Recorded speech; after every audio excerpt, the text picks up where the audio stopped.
Hey guys, Titanfall 2 just finished a free weekend a couple of weeks ago, and seeing the boosting player base was fantastic.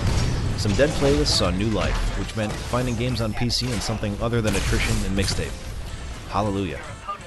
I expect to see that again with the holidays, and I'm really excited. But first, I want to address something that I noticed. Mobility, or rather the lack thereof. A lot of the players I faced weren't using the game's movement very effectively, if at all. Take these two guys for instance. I flew right past them, and even though I finished them off on the ground, I immediately turned and climbed this tree to victory. The theme here is that if you aren't moving much, or you aren't airborne, you die a lot. Sitting still makes you a sitting duck. So hop to.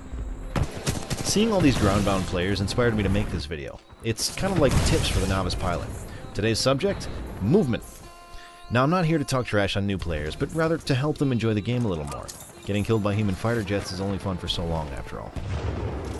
Anyway, aside from the giant death machines raining from the sky, the main thing that sets Titanfall apart from those other first-person Twitch shooters is the pilot's aptitude for high-speed, adaptive mobility. Each pilot is equipped with jet boosters strapped to their butts. This is a jump kit. It enables pilots to run on walls, double jump, survive high falls, and sprint faster than your average grunt. Utilizing this kit will not only make you more effective in combat by granting you the ability to fly all around your opponents and rain bullets on their heads, but you'll look and feel way cooler too. So I'm going to speak very briefly on the basic movement, and I'll talk a little bit about a couple advanced techniques as well. Pro tip, the basics can be learned in the training area in the campaign. Wall running, jumping, sliding, it's all there. I definitely recommend checking it out. So let's have a look at some of the basics. Running and sprinting are pretty slow at only 14 kilometers per hour and 22 kilometers per hour. Sliding and running on the wall puts you at 30 kilometers per hour. And finally, leaping off the wall gets you to around 40 kilometers per hour. Sliding after a jump will get you some extra distance, but it's no good for speed. An advanced technique that will help here is the slide hop. Jump right after you hit the ground in a slide to maintain full speed. This can be used to chain wall runs or traverse open ground. It's also important to learn if you want to be a flag runner. More on that later. The gauntlet is a great place to practice your moves. Is it ideal? I would say not. This is because it's an A to B path with stationary targets. However, there is enough terrain variation to allow you to practice all of your tricks on more than one path, so I feel it's adequate to get acquainted with the jump kit. Feel free to experiment with the obstacles. If you want, you can even ignore the targets and just practice making the run as fast as you can, then add the shooting part back in later. Now, the path that I chose here wasn't the most efficient and the run was really sloppy, but I still think I got a respectable time. My favorite way to practice, though, is still an empty custom game. Let's hop into one and take a look at the slide hop again. On paper, slide hopping is simple. Jump from a wall, crouch in the air, land in a slide, and immediately jump again. Rinse and repeat. The addition of the air strafe will produce the best results.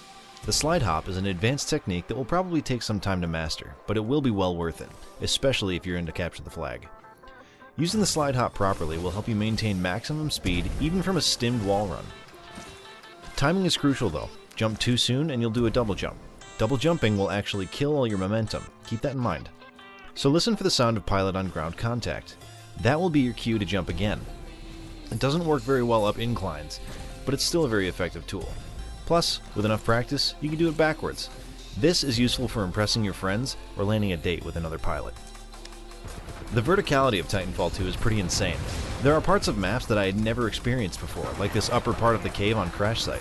I managed to get a drop on an enemy because of my height advantage. I saw him before he ever knew I was there. Unfortunately, he kills me as I track this grunt out of cover instead of the pilot. Ignore that. On the ground, this map is notoriously hard to navigate using the enhanced movement of pilots, but up towards the top, there seems to be at least a few more walls to run on. Exploring each of the maps using parkour is not only beneficial, but it's a ton of fun. So get out there, explore, move around, find new routes, jump, slide, and strafe all over creation. Movement is one of my favorite parts of this game. It takes practice, but the reward is well worth it. Thank you guys for watching my quick video on pilot movement in Titanfall 2. If you'd like me to go into more detail on something, have a suggestion for another video, or have some constructive criticism on this video, leave a comment down below. If you enjoyed the content, hit the like button. You can also follow me on Twitch and Twitter. And if you'd like to see more content like this, subscribe to the channel. I'll be putting out more Titanfall educational content in an effort to help rookie to veteran pilots up their game. Remember, some of this stuff may be hard at first, but keep practicing and you'll get it. Hang in there, pilots. See you in the next video.